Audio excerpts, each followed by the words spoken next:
دوستو، آج میں آپ کے سامنے ایک ایسی رات کی کہانی لایا ہوں جو پاکستان کی تاریخ کے سیاہ ترین بابوں میں لکھی جائے گی۔ سوشل میڈیا، فون کالز اور خبریں سب ایک ہی منظر دکھا رہی تھی۔ مرید کے میں ایک خون کی ہولی کھیلی گئی، نہضت تحریک لبیک کے کارکنوں پر گولیاں برسائی گئیں، شیلنگ ہوئی اور ان پر ظلم و تشدد کیا گیا۔ بہت سے زخمی ہیں، بہت سے شہید ہو گئے ہیں۔ وہ مناظر ناقابل بیان ہے، ہر طرف چیخ و پکار تھی اور زمین خون سے رنگی ہوئی تھی۔ تحریک لبیک کے نظریے سے اختلاف ہو سکتا ہے، ان کی پالیسی یا ان کے رویے سے، لیکن اختلاف کے باوجود کوئی بھی ذی ہوش شخص یہ نہیں کہہ سکتا کہ ایک شدت پسندی کے مقابلے میں دوسری شدت پسندی جائز ہے۔ ریاست کے پاس قانون ہے، آئین ہے، ادارے ہیں، ایک نظام ہے، لیکن اس نظام کے ہوتے ہوئے جو کچھ مرید کے میں ہوا وہ انتہائی افسوسناک ہے۔ رات بھر ایک خوفناک کریک ڈاؤن جاری رہا۔ فجر کے وقت جب لوگ نماز کے لیے اٹھ رہے تھے تب وہاں گولیاں چل رہی تھیں۔ تحریک لبیک کے مرکزی کنٹینرز کو آگ لگا دی گئی۔ میں نے خود ویڈیو میں دیکھا کہ لوگ سڑکوں پر زخمی حالت میں پڑے ہیں، کوئی کسی کو اٹھا رہا ہے، کوئی گھسیٹ کر لے جا رہا ہے، کوئی جان بچانے کی کوشش کر رہا ہے۔ ہر طرف انتشار اور خوف کا عالم تھا۔ اطلاعات کے مطابق آئی جی پنجاب خود موقع پر موجود تھے اور بعض ذرائع کہتے ہیں کہ وزراء بھی وہاں آئے۔ مرید کے کی زمین اس رات خون سے تر ہو گئی۔ تحریک لبیک کے مطابق ان کے سربراہ سعد رضوی کو گولیاں لگی ہیں۔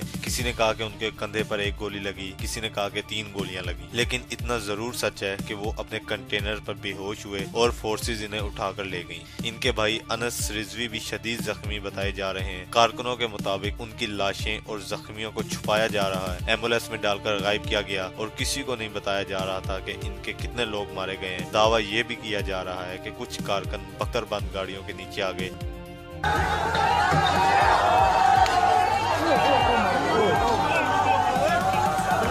دو بندے تھلے دیتے، دو بندے تھلے دیتے۔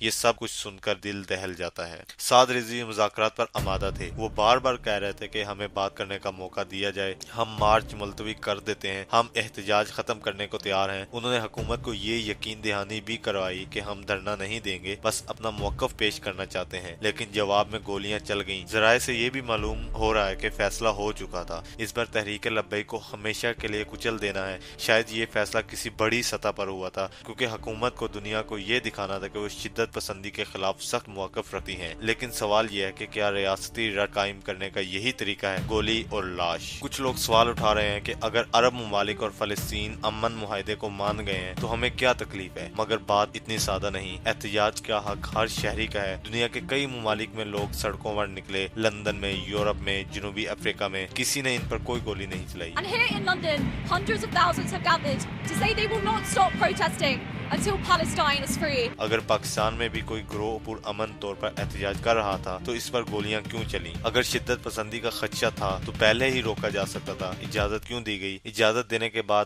مارنا ایک منصوبہ بندی کاروائی لگتی ہے۔ اس رات سعد رضوی لوگوں کو روک رہے تھے، رینجرز اور پولیس کو واسطہ دے رہے تھے، اللہ کا واسطہ واپس چلے جاؤ، بات چیت کرو، مگر ریاست نے طے کر لیا تھا کہ بات نہیں کرنی، بس کچلنا ہے۔ پاکستان ہمارا ہے، ہم تم ہمارے بھائیوں، جاؤ واپس چلے جاؤ، اور ان سے کہہ دو ہم گولی نہیں چلا سکتے، ہم ان کو نہیں مار سکتے، جاؤ، میں تمہیں اللہ کا واسطہ دیتا ہوں، واپس چلے جاؤ، تمہیں میں رسول اللہ کا واسطہ دیتا ہوں، واپس چلے جاؤ، واپس چلے جاؤ، اللہ تمہیں بڑی عزتیں دے گا، اللہ تمہیں بڑی جناب سرفرازیاں دے گا، اللہ تمہیں ہمیشہ جناب غزوہ ہند کے مجاہدوں میں بنائے گا، لیکن خدا کے لیے اپنی نسلوں کو برباد نہ کرو۔